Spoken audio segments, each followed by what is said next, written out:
Ayanda was just a little girl when her mother passed away. Her father, lost in grief, remarried quickly, hoping to rebuild his life. But his new wife, Nolwazi, was nothing like her mother. From the moment she stepped into their home, everything changed.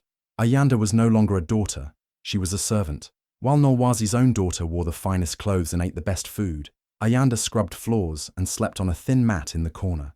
Every mistake, no matter how small, earned her harsh words or worse. But no matter how much Nolwazi tried to crush her, Ayanda refused to break. She swallowed the pain, held back her tears, and kept going. Deep down, she knew this was not the end of her story. One evening, Nolwazi sat with the village seer, hoping to hear good news about her own daughter's future. Instead, the old woman's eyes widened, and she whispered something that sent chills down Nolwazi's spine. Ayanda, the girl she had spent years trying to break, was destined for greatness. She would rise above everyone, become a leader, and change the fate of the village. Nolwazi's hands clenched into fists. This couldn't happen. She had spent too long making sure Ayanda remained weak, unnoticed, and unwanted. If the girl became powerful, Nolwazi's own daughter would be nothing in comparison. No, she wouldn't let it happen. She needed to get rid of Ayanda once and for all, but she had to do it in a way that no one would suspect. That night, as Buziba sat by the fire, staring blankly into the flames, Nolwazi sat beside him and spoke in a soft, sweet voice. "My love, I worry for Ayanda. She's growing up, and yet she has no real strength, no skills. She is weak." Buziba barely responded. He had long since stopped questioning anything Nolwazi said. He had become nothing more than a shadow, a man too afraid to stand up for his own daughter. Nolwazi leaned closer, her voice dripping with concern. "The Nyata cave. It is a test of strength, a tradition. If Ayanda is truly meant for great things, she will survive. If not, then perhaps the seer was wrong about her destiny." Buziba hesitated. The Nyata cave was no simple place.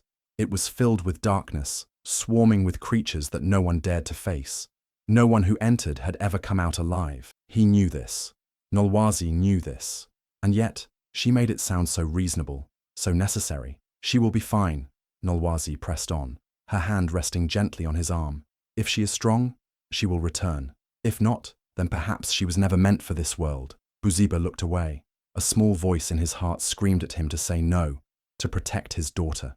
But the weight of Nolwazi's words, the years of being controlled by her, crushed whatever resistance he had left. He nodded slowly, and just like that, Ayanda's fate was sealed. The next morning, Nolwazi put on her best act, pretending to be a caring stepmother. She gathered the village elders and spoke of Ayanda's journey. "She is growing into a young woman," she said, her voice filled with false pride. "It is time she proves her strength, like the warriors before her." The villagers murmured in approval. They had seen Ayanda suffer under Nolwazi's hand, but tradition was tradition. If a child was sent to Nyata Cave, they had to go. No one dared to question it. Ayanda stood silent as she listened, her heart pounding in her chest. She knew this was not a test. This was a death sentence. She looked at her father, hoping, begging for him to say something, to stop this. But Buziba only stared at the ground, his shoulders slumped, his silence louder than any words. Tears burned behind Ayanda's eyes, but she refused to let them fall. She would not give Nolwazi the satisfaction of seeing her break. If they wanted her to go into the cave, she would go, but she would not go down easily. By nightfall, everything was ready. Nolwazi smiled as she handed Ayanda a small bag with barely any supplies. "Be strong," she whispered, her voice laced with mock concern. "If you are meant for greatness, you will return." The villagers gathered at the edge of the forest, watching as Ayanda was blindfolded and led away. The path to Nyata Cave was long, winding, and filled with eerie whispers of the unknown. Nolwazi walked behind her, a cruel smirk on her face. She had won. Ayanda was walking toward her own doom, and soon she would be nothing more than a story, a name lost in the shadows. As they reached the mouth of the cave, the air turned cold. The cave stood like a giant beast, its dark entrance swallowing all light. The moment the blindfold was removed, Ayanda took a deep breath. The darkness stretched endlessly before her, thick with danger, filled with things that moved unseen. Nolwazi leaned in close, her voice just above a whisper. "This is where your story ends." Ayanda turned to face her, her eyes burning with quiet defiance. "No," she said, her voice steady. This is where it begins. With that, she stepped into the darkness, ready to face whatever lay ahead. The blindfold was tight around Ayanda's eyes, pressing into her skin as rough hands pushed her forward. The path was uneven, the air growing colder with every step. She could hear the whispers of the villagers behind her, their voices filled with quiet pity. They knew what this meant. No one sent into the Nyata cave had ever returned. Her stepmother's voice slithered into her ear one last time. "Good luck, dear Ayanda. Let's see if you're truly destined for greatness." Then, laughter. Cold, cruel, final. A sudden shove sent Ayanda stumbling forward. The ground beneath her changed from dirt to stone, and then silence. The blindfold was ripped away, but the darkness remained. She turned back, but the cave entrance was gone. They had sealed it. She was alone. And then the cave came alive. A piercing screech ripped through the air as hundreds of bats exploded from the ceiling, their wings slapping against her face, tangling in her hair. She screamed, covering her head, but they were everywhere, clawing, biting, smothering her in a flurry of leathery wings. She dropped to the ground, curling into a ball, waiting for the chaos to stop. When the last bat fluttered away, she gasped for breath, her hands shaking, but there was no time to recover. A slow, menacing hiss slithered through the darkness. She froze. The air was thick with the smell of damp stone and something else, something rotten, something alive. Her heart pounded as she listened. It was everywhere. The floor beneath her seemed to shift and writhe. Then she saw them. Snakes. Not just one or two. Dozens. Maybe hundreds. Their scales gleamed like wet ink, their forked tongues tasting the air. Some hung from the ceiling like twisted vines. Others coiled around jagged rocks, their eyes glowing like tiny embers. Ayanda swallowed hard. If she panicked, she was dead. If she ran, she was dead. If she hesitated, she was dead. She moved slowly, placing each step with careful precision. The snakes shifted, sensing her warmth, tasting her fear. One uncoiled near her foot, its body brushing against her ankle. She bit her lip to keep from screaming. Step by step, she navigated through the pit of slithering death. Her breath was shallow, her pulse a drumbeat in her ears. Then, just when she thought she was safe, something cold coiled around her wrist. A massive serpent, thick as her arm, had struck. Its grip tightened, squeezing the blood from her fingers. She struggled, but its strength was unshakable. She could feel its scales rippling against her skin, the slow, deliberate movement of a predator playing with its prey. Number.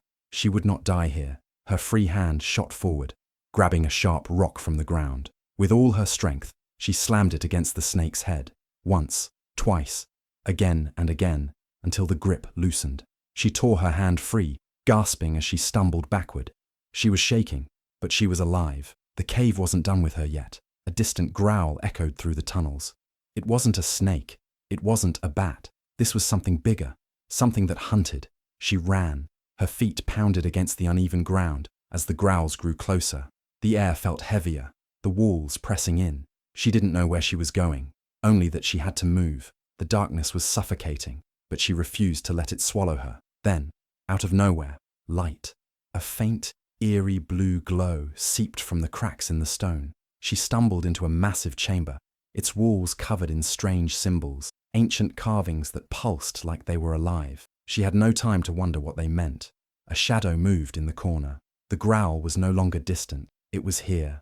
Ayanda turned slowly, her breath frozen in her throat. Eyes, yellow, glowing, unblinking. A creature stepped forward, its massive body covered in thick, matted fur. Claws scraped against the stone as it bared its teeth. A beast unlike anything she had ever seen. It was hungry. She gripped the sharp rock tighter. If this was the end, she would not go down without a fight. The beast lunged. She dodged, rolling to the side as its claws slashed through the air. She barely had time to stand before it came again, faster, more relentless. She was running out of space, running out of options. Then she saw it. A jagged stalactite hanging above, sharp as a spear. She ran toward the wall, the beast right behind her. At the last second, she leaped, using the carvings as footholds, climbing higher and higher. The beast roared in fury, slamming against the stone, trying to reach her. With one final push, she grabbed the stalactite and yanked. It broke free, heavy in her hands. She turned, her body twisting in midair as she fell. And then, impact. The stalactite drove straight into the beast's chest. It let out a deafening roar, thrashing, its claws scraping wildly, but Ayanda didn't move. She held on, pushing the weapon deeper until the beast's movements slowed. And then, silence. She collapsed to the ground, panting, her body aching. Blood dripped from her hands, but it wasn't hers. She had done the impossible. She had survived. The cave was deadly, but so was she. She wiped the sweat from her brow and stood up, her legs shaking but steady. She wasn't just a girl anymore. She wasn't a victim. She was something else now, something stronger. And this was just the beginning. Ayanda's body ached, her limbs trembling from exhaustion. Every breath felt like fire in her lungs. She had been walking for hours, maybe days, through the endless tunnels of the Nyata cave. The air was damp and heavy, filled with the scent of earth and something ancient. Her mind screamed for rest, but she couldn't afford to stop. Not here, not when she had survived so much. Her legs finally gave out, and she collapsed onto the cold stone floor. Darkness pressed in from all sides, whispering to her, taunting her. Her eyelids grew heavy. Maybe this was it. Maybe this was where her story ended. Then, movement. She wasn't alone. A shadow flickered against the cave wall, barely visible in the dim glow of the strange blue carvings that pulsed along the stone. A soft shuffle of footsteps, controlled, deliberate. Ayanda's heart pounded, her fingers tightening around the jagged rock she still clutched. Then, a voice, low, calm, and edged with quiet power. "You fought well against the beast." Ayanda's breath hitched. She turned her head slowly, every muscle screaming in protest. There, standing just beyond the glow of the carvings, was a figure, a man, tall and cloaked in darkness. His face was partially hidden by a hood, but his eyes burned like embers in the night. "Who are you?" Her voice was hoarse, barely a whisper. The man took a slow step forward, his movements fluid like a panther stalking its prey. "Zuberi," he said, "and you are not supposed to be here." Ayanda forced herself up, ignoring the pain. "I didn't choose to be here." Zuberi tilted his head, studying her. "Yet here you stand, alive, when others have perished." His gaze flickered to the dried blood on her hands, the torn edges of her clothes. "Impressive." Ayanda narrowed her eyes. "Are you going to kill me?" Zuberi chuckled, a sound as sharp as a blade. "If I wanted you dead, you would be." A shiver ran down Ayanda's spine, but she refused to show fear. "Then what do you want?" Zuberi circled her slowly, his presence both unsettling and strangely reassuring. "I've lived in these caves for many years. I know their secrets, their dangers." He paused, looking deep into her eyes. "And I know you are not like the others who came before." Ayanda's fists clenched. "The others? The ones sent here to die," Zuberi said simply. "You were never meant to survive, but you did, and that means something." A lump formed in Ayanda's throat. She thought of Nolwazi's cruel smile, her father's silence, the way the villagers had turned their backs. They had all expected her to vanish, to become just another lost soul swallowed by the cave, but she was still here. Zuberi crouched before her, his sharp eyes never leaving her face. "You can either sit here and wait for the cave to take you, or you can learn how to master it." Ayanda met his gaze, fire burning in her chest. "Teach me." And so he did. Zuberi trained her, pushing her beyond her limits. He taught her how to listen, to hear the way the cave breathed, the way the wind whispered through hidden tunnels, the way danger announced itself before striking. She learned to move without sound, to fight with precision, to see even in the pitch-black darkness. She hunted with sharpened sticks, built traps from jagged rocks, and climbed the slick cave walls with nothing but sheer will. Days turned into weeks. Her bruises faded, her fear melted away, and in its place grew something unbreakable. One evening, as she sharpened a spear she had carved from a fallen stalactite, Zuberi gestured toward the ancient carvings on the cave walls. "Do you know what these mean?" Ayanda shook her head. She had seen them everywhere, strange symbols that seemed to glow with an eerie blue light, shifting when she wasn't looking directly at them. Zuberi traced a finger over the marking, his voice low. "These tell the story of the first queen of Zanara, a warrior, a survivor. She ruled with strength, but also wisdom." Ayanda's fingers tightened around her spear. "And," Zuberi turned to her, his eyes gleaming, "buried deep within this cave lies her treasure, a golden necklace, said to hold the power of kings." Ayanda's heart pounded. Where is it? Zuberi smiled. That is the real test, isn't it? Ayanda looked at the carvings again, tracing their patterns with her eyes. It wasn't just a story, it was a map, and she knew, without a doubt, that Nolwazi had sent her here to die without realizing she had sent her straight to something far greater, a destiny Nolwazi could never have imagined. Ayanda turned to Zuberi, determination burning in her veins. Then let's find it. Zuberi nodded, his expression unreadable. Be careful what you wish for, warrior. But Ayanda wasn't afraid anymore. She had survived the cave's monsters, faced the darkness, and become something stronger. And now, she was ready to claim what was hers. Ayanda woke before the first echoes of the cave stirred, her body sore but her mind sharper than ever. She had stopped counting the days since she arrived in this underground prison. Time had no meaning here, only survival did. The girl Nolwazi had abandoned was gone, and in her place was someone new, someone stronger. Zuberi stood waiting, his dark silhouette barely visible against the glowing blue carvings on the wall. Again, he commanded, tossing her a carved wooden dagger. Ayanda caught it mid-air, her fingers wrapping around the smooth handle. No hesitation, no fear. She lunged. Zuberi sidestepped with ease, his movements fluid like water. Faster, he said. Your enemy won't wait for you to think. Ayanda gritted her teeth and attacked again, this time feinting left before striking right. Zuberi blocked her blow with his own weapon, the sound of wood clashing against wood echoing through the cave. Better, he admitted, stepping back, but not enough. She knew what was coming. Before she could react, Zuberi spun and swept her legs out from under her. Ayanda hit the hard stone floor, the impact rattling through her bones.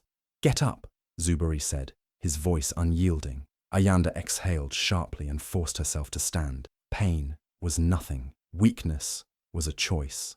She wouldn't break. Not now, not ever. Every day, Zuberi pushed her harder. He taught her how to fight with her fists, with blades, with whatever she could find. She learned how to strike without warning, how to anticipate an attack before it came. She practiced until her hands were bruised, until her legs felt like lead, until every movement became instinct. But fighting was only one part of survival. Zuberi led her deeper into the cave, where the air grew colder and the sounds of hidden creatures filled the darkness.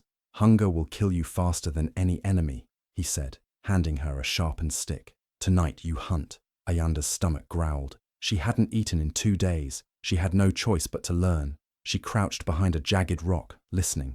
A faint rustling came from the shadows, small, quick movements. A cave rat. It wouldn't be much, but it was enough to keep her alive. She gripped the spear tightly, waiting.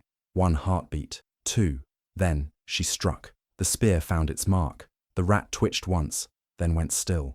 Ayanda exhaled, relief flooding through her. Zuberi nodded approvingly. Good, but you'll need more than 1 if you want to last.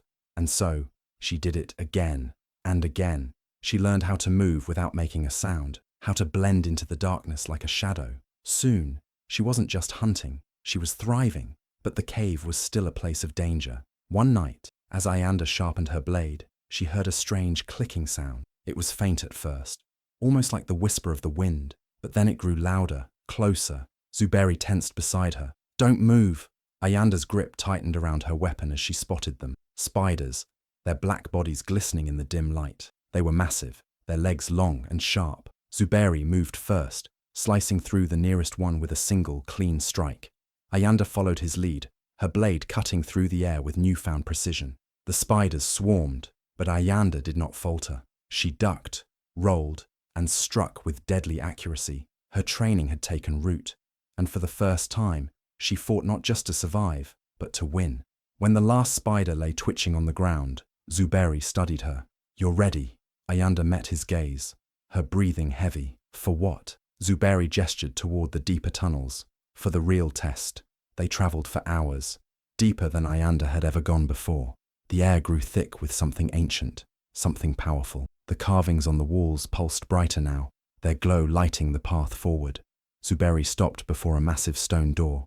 It was covered in symbols, the same ones Ayanda had traced with her fingers countless times before. This, Zuberi said, is what Nolwazi never knew. Ayanda stepped closer, running her hand over the carvings. They told the story of a warrior queen, a ruler who had once walked this very cave, a woman who had survived, who had conquered. and at the heart of it all, her treasure. Zuberi watched as realization dawned on Ayanda's face. Do you see now? Ayanda's fingers curled into fists. Nolwazi had sent her here to die, but instead, she had led her to something greater, something meant for her. She turned to Zuberi, her eyes burning with newfound purpose. I won't run anymore. I won't hide. I will take what is mine. Zuberi smiled, the first true smile she had ever seen from him. Then let's begin. And so, the final phase of her transformation began. Zuberi no longer held back. He pushed her to the limits of her body and mind. She ran across slippery rocks without faltering. She scaled jagged walls with nothing but her hands. She fought with precision, striking with the strength of someone who had nothing to lose. She was no longer afraid of the darkness. She had become it. And when the time came to claim the treasure that lay beyond the stone door, she knew one thing with absolute certainty. She was no longer the girl who had been cast aside. She was a warrior, a survivor, and soon the world would know her name. Ayanda's heart pounded as she stood before the massive stone door, her fingers tracing the ancient carvings one last time. This was it, the final test.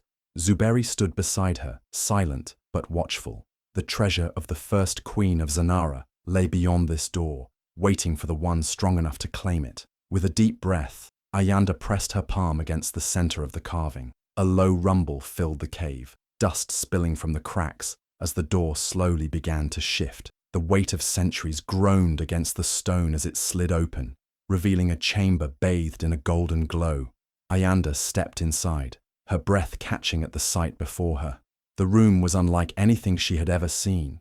Ornate pillars stretched toward the ceiling, each carved with the faces of warriors who had come before. In the center of the chamber, resting atop a stone pedestal, was the treasure, a golden necklace, its surface encrusted with deep red gems, shimmered under the cave's eerie light. It was more than just jewelry. It was a symbol of power, a relic of a queen who had ruled with strength and wisdom, and now it was hers. Zuberi watched as Ayanda reached for the necklace, his expression unreadable. Once you take it, he said, his voice low, there's no turning back. Ayanda didn't hesitate. She wrapped her fingers around the cool metal, lifting it from its pedestal. The moment she did, the chamber trembled. Dust and small rocks rained from above, and the air thickened with something unseen but undeniable. The cave knows, Zuberi murmured. It does not give its secrets freely. Ayanda barely had time to process his words before she heard it. A clicking, growing louder by the second. Then came the hissing, a sound that sent ice through her veins. From the shadows, they emerged. Spiders, dozens of them. Their massive black bodies glistened in the dim light, their legs moving in unison like an army marching toward its prey.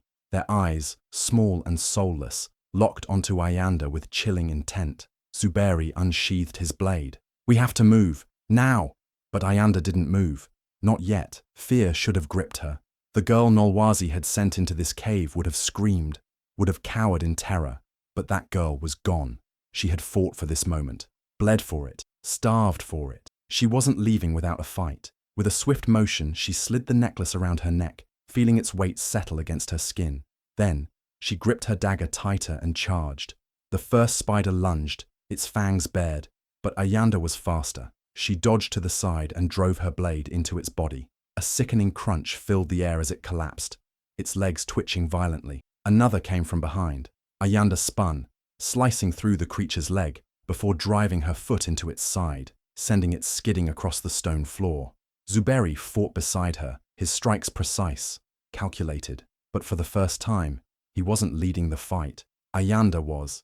She moved with the instincts of a warrior, striking before the creatures could react. Her blade flashed, her movements sharp and unrelenting. This was no longer just survival. This was victory. One by one, the spiders fell, their bodies littering the chamber. The last of them hissed before retreating into the shadows, realizing too late that they had underestimated her. Ayanda stood over their fallen, her breath heavy but steady. The battle was won.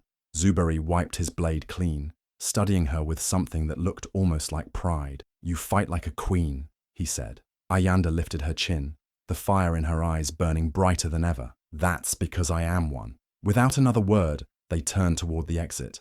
The journey back through the cave felt different this time. Ayanda no longer stumbled over the uneven ground. She no longer feared the creatures that lurked in the shadows. She was not the helpless girl who had been abandoned here. She was the one who had conquered it. When they finally reached the mouth of the cave, Ayanda took a moment to breathe in the fresh air. The world outside felt almost unfamiliar, too bright, too open. But she wasn't afraid. She stepped forward, crossing the threshold between the cave and the world beyond. She had gone in as a girl. She emerged as something more. The villagers would see it. Nolwazi would see it. She was no longer the weak girl they had cast aside. She was power. She was survival. And soon, they would all know exactly what that meant. The sun hung low over Jembo village, casting long shadows as the people gathered in the marketplace. It was an ordinary evening, filled with the hum of voices, the scent of roasting maize, and the distant sound of children laughing. But then, silence. A sudden, eerie stillness spread through the crowd, like a ripple in still water. A figure was walking toward them, stepping out from the dusty horizon. At first, no one believed their eyes. It couldn't be her. She was supposed to be dead, sent to the Nyata cave, never to return. And yet, here she was. Ayanda moved through the village with quiet power. Her once thin frame had hardened into that of a warrior. Her torn, dirty clothes could not hide the strength in her steps, the fire in her eyes. A golden necklace, ancient and gleaming, rested against her chest, like a crown for the victorious. Gasps filled the air. People whispered in shock. Children hid behind their mothers, unsure if they were seeing a ghost. And then, Nolwazi stepped forward. For the first time, the woman who had tormented Ayanda looked afraid. Her lips parted, but no words came. Her face, usually twisted in cruelty, was now frozen in terror. She had sent Ayanda to die, to be swallowed by the darkness of the cave. But the darkness had not consumed her. It had created something far more terrifying. Ayanda? Buziba's voice trembled. He stood beside Nolwazi, his once proud posture now weak and unsure. Ayanda stopped in the center of the village, her gaze sweeping over the people who had turned their backs on her. When she finally spoke, her voice was calm, but it held the weight of thunder. I have returned. A single sentence, yet it sent shivers through the crowd. Nolwazi forced a laugh, though it came out strained. You are lying. Someone helped you. You are nothing, just a weak girl. Ayanda did not blink. She slowly reached for the golden necklace around her neck and lifted it into the fading sunlight. The light caught the jewels, making them glow like embers in the night. The villagers gasped again, this time in awe. It was not just any necklace. It was the treasure of the first queen of Zanara, a relic of strength, of power, of destiny, a treasure that only the worthy could claim. An elder stepped forward, his voice steady but filled with reverence. The prophecy, he murmured. It is true. Nolwazi's face twisted in panic. No, she tricked you, The cave does not give its treasures freely, the elder interrupted. His wise eyes locked onto Ayanda. Only one who has proven themselves can take what lies within, and she has returned with it. Murmurs spread through the crowd like wildfire. Ayanda, the girl they had dismissed, had done the impossible. She had survived. She had conquered, and she had returned, not as a servant, not as a forgotten orphan, but as something greater. A woman stepped forward, her face lined with age and sorrow. She was one of the mothers who had once turned away when Nolwazi mistreated Ayanda. Forgive us, she whispered, her eyes filled with shame. We did not protect you. Ayanda stared at her for a long moment before shifting her gaze to the others. The villagers looked at her with a mixture of guilt and wonder, waiting to see what she would say. But Ayanda had no interest in their apologies. Instead, she turned to Nolwazi. You tried to bury me, she said, her voice sharp as a blade. But I am not dirt beneath your feet. She took a step closer. Nolwazi flinched. You tried to kill me, but I have returned stronger than ever. Nolwazi opened her mouth, but no excuses could save her now. The elder's voice rang through the air. For your betrayal, Nolwazi, you are banished from this village. Gasps erupted once more. No! Nolwazi screamed. She turned to Buziba, grabbing his arm. Say something! Help me! But Buziba only looked down, shame filling his eyes. He had allowed this to happen. He had sent his own daughter to die. Now he would not save Nolwazi from her fate. The guard stepped forward, taking Nolwazi by the arms. She thrashed, shrieking, but there was nothing she could do. The people of Jembo had seen the truth. The monster had been unmasked, and now she was nothing. As she was dragged away, Ayanda finally looked at Buziba. The man who had once been her father could not meet her gaze. He dropped to his knees before her, his head bowed. "I was weak," he whispered. "I failed you." Ayanda stared at him for a long moment. Then, without a word, she turned and walked away. The past no longer had power over her. She was no longer the girl begging for love from a man who never gave it. She had become something greater. The village stood in silence as Ayanda walked past them, her head high, the golden necklace gleaming against her skin. She was not just a survivor, she was a warrior, and this was only the beginning. The air in Jembo village was thick with tension. The once lively marketplace had fallen into complete silence. Everyone had gathered in the village square, their eyes locked onto the woman standing before them, Nolwazi. She was no longer the proud, cruel woman who had ruled over Ayanda with an iron grip. No, that woman had crumbled the moment Ayanda stepped out of the Nyata cave alive. Now, Nolwazi stood trembling, her face drained of color, her once arrogant posture hunched in fear. The village elders stood in a solemn line before her, their expressions unreadable. They were the keepers of tradition, the ones who decided the fate of those who wronged their own. And tonight, judgment would be passed. One of the elders, a man with deep wrinkles and wise eyes, stepped forward. "We have heard the truth," he said, his voice firm. "You sent an innocent girl to her death. You plotted against one of our own." Murmurs spread through the crowd like wildfire. The people had always suspected Nolwazi's cruelty, but now there was no doubt. Another elder spoke. "You lied to us. You betrayed our trust. You tried to destroy someone destined for greatness." Nolwazi shook her head violently. "No! I only wanted to test her strength, to prepare her for the world." Her voice cracked as desperation filled her eyes. A bitter laugh echoed from the crowd. The people of Jembo were not fools. They had seen how Nolwazi treated Ayanda, how she made her suffer while pampering her own daughter. This was not love. This was jealousy. Ayanda stood a few feet away, her expression unreadable. She had said nothing since Nolwazi's fate was brought before the elders. She simply watched, her golden necklace glinting in the firelight, a silent reminder of the impossible journey she had survived. One of the elders turned to Ayanda. "What do you say?" he asked. "You are the one who suffered most." The crowd held its breath. Ayanda stepped forward, her gaze never leaving Nolwazi's. The woman who had tormented her, beaten her, and abandoned her to die now stood before her, powerless. She could demand vengeance. She could make Nolwazi suffer as she had suffered. But Ayanda had learned something in the cave. True power was not in cruelty. It was in knowing you had already won. She took a deep breath and spoke. "I do not need revenge," she said, her voice steady, "but I do not forgive her." The weight of her words sent a chill through the air. The elder nodded. "Then the punishment is clear." He turned to Nolwazi. "You are banished from this village. You will never return." Gasps erupted from the crowd. Banishment was the worst punishment in Jembo. Nolwazi's face twisted in horror. "No! Please!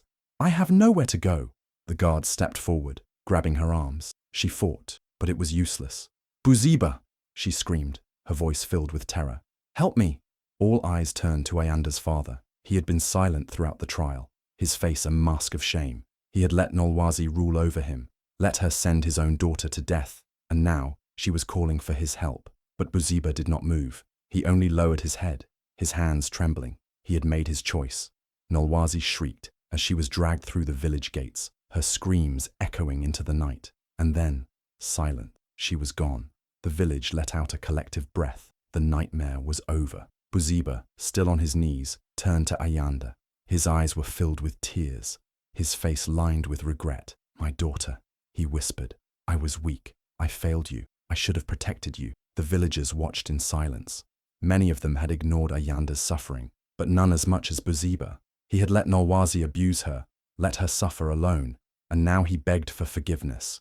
Ayanda stared at him. This was the man who had chosen fear over love. She stepped closer, and for a brief moment, hope flashed in Buziba's eyes. But Ayanda said nothing. She only looked at him for a long moment, then turned and walked away. Her silence was louder than any words. Buziba collapsed, sobbing, but Ayanda did not look back. She had spent her life waiting for his love. She was done waiting. As she walked through the village, the people parted for her, bowing their heads in respect. The elders stepped forward once more. "Ayanda," one of them said, "you have proven yourself not only strong but wise. You have faced death and returned victorious. You have shown a heart greater than revenge. Another elder nodded. Jembo needs a leader like you. Murmurs of agreement rippled through the crowd. For so long, Ayanda had been treated as nothing. Now, they looked at her with awe. You are the rightful leader of this village. The words hung in the air. Ayanda had never dreamed of power. She had never thought of herself as anything more than a girl trying to survive. But now, standing in the place where she had once suffered, she realized this was her destiny. She turned to face the people, the village that had turned its back on her. And then she spoke. We will no longer be a village that allows cruelty, she said. We will no longer be weak. We will rise. We will be strong. The people erupted in cheers. Jembo would never be the same, and neither would Ayanda. She had come back from the darkness.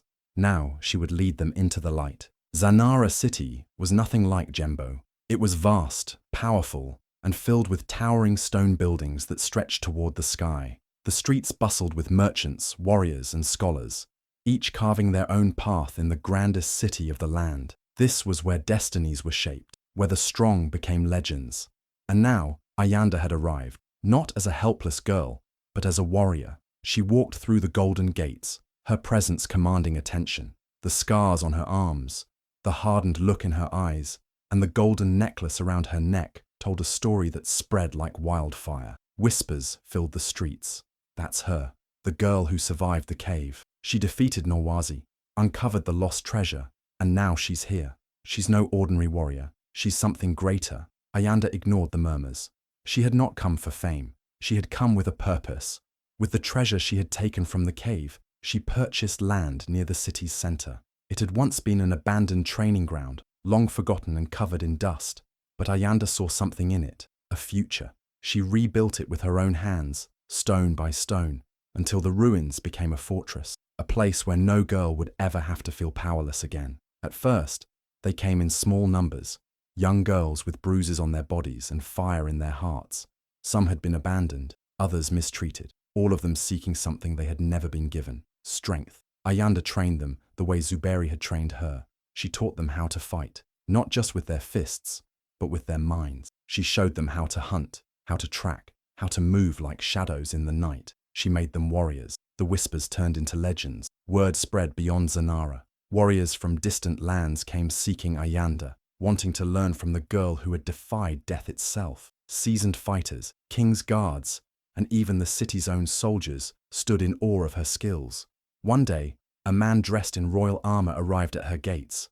He was a general of the Zanaran army, sent by the queen herself. The queen has heard of you, the general said. She wishes to meet you. Ayanda had expected this moment. She nodded and followed him through the streets, where crowds now chanted her name. When she entered the palace, the queen sat upon a golden throne, her presence regal and commanding. I have watched you from afar, the queen said, studying Ayanda with sharp eyes.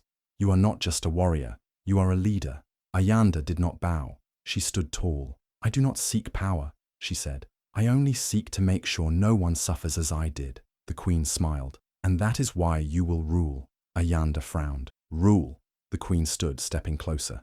Zanara needs strength, a warrior who fights for the people, not just for herself. I have no heir, but I see in you something I have never seen in any man. You do not crave power, and that makes you worthy of it. The room fell silent. The weight of the words settled deep within Ayanda's chest. She had spent her whole life fighting for survival. She had never imagined herself as a queen, but the thought did not frighten her. She looked back at the path she had walked, the suffering, the pain, the victories that had shaped her, and she knew this was what she had been meant for. Ayanda knelt before the queen. If it is my fate to lead, then I will not run from it. The queen placed a crown of iron and gold upon Ayanda's head. Rise, warrior queen of Zanara. The city erupted in celebration. The girl who had once been nothing, who had been sent to die in a cave, now stood as the ruler of the greatest kingdom in the land. And she ruled not with fear, but with the wisdom of survival. Under her reign, no girl was ever powerless again, and the legend of the warrior queen would never be forgotten. The years passed, and Ayanda's name became more than just a story. It became a legend. Warriors spoke of her strength, rulers admired her wisdom, and the people of Zanara flourished under her reign. She had built something greater than a kingdom. She had built hope, but fate had one more test for her. One evening, As the sun painted the sky in gold and crimson, Ayanda walked through the bustling marketplace of Zanara. The people bowed as she passed, their eyes filled with respect. She had seen this city transform, just as she had transformed herself. Then, in the shadows of a crumbling alley, she noticed something. A figure, frail and covered in rags, crouched against the wall. Ayanda stopped. Something about this person felt familiar. The beggar lifted her head, and Ayanda's breath caught in her throat. Nolwazi, her once beautiful stepmother, was unrecognizable. Her skin was pale, her eyes sunken, her hands trembling from hunger. The arrogance, the cruelty, the power, gone. All that remained was a broken woman. For a long moment, they just stared at each other. Then Nolwazi's lips parted, her voice weak and hoarse. "Please, food." The marketplace had gone silent. The people of Zanara watched, waiting to see what their queen would do. Ayanda had every right to walk away, every right to let her suffer, every right to take revenge. This was the woman who had stolen her childhood, who had sent her into the cave to die.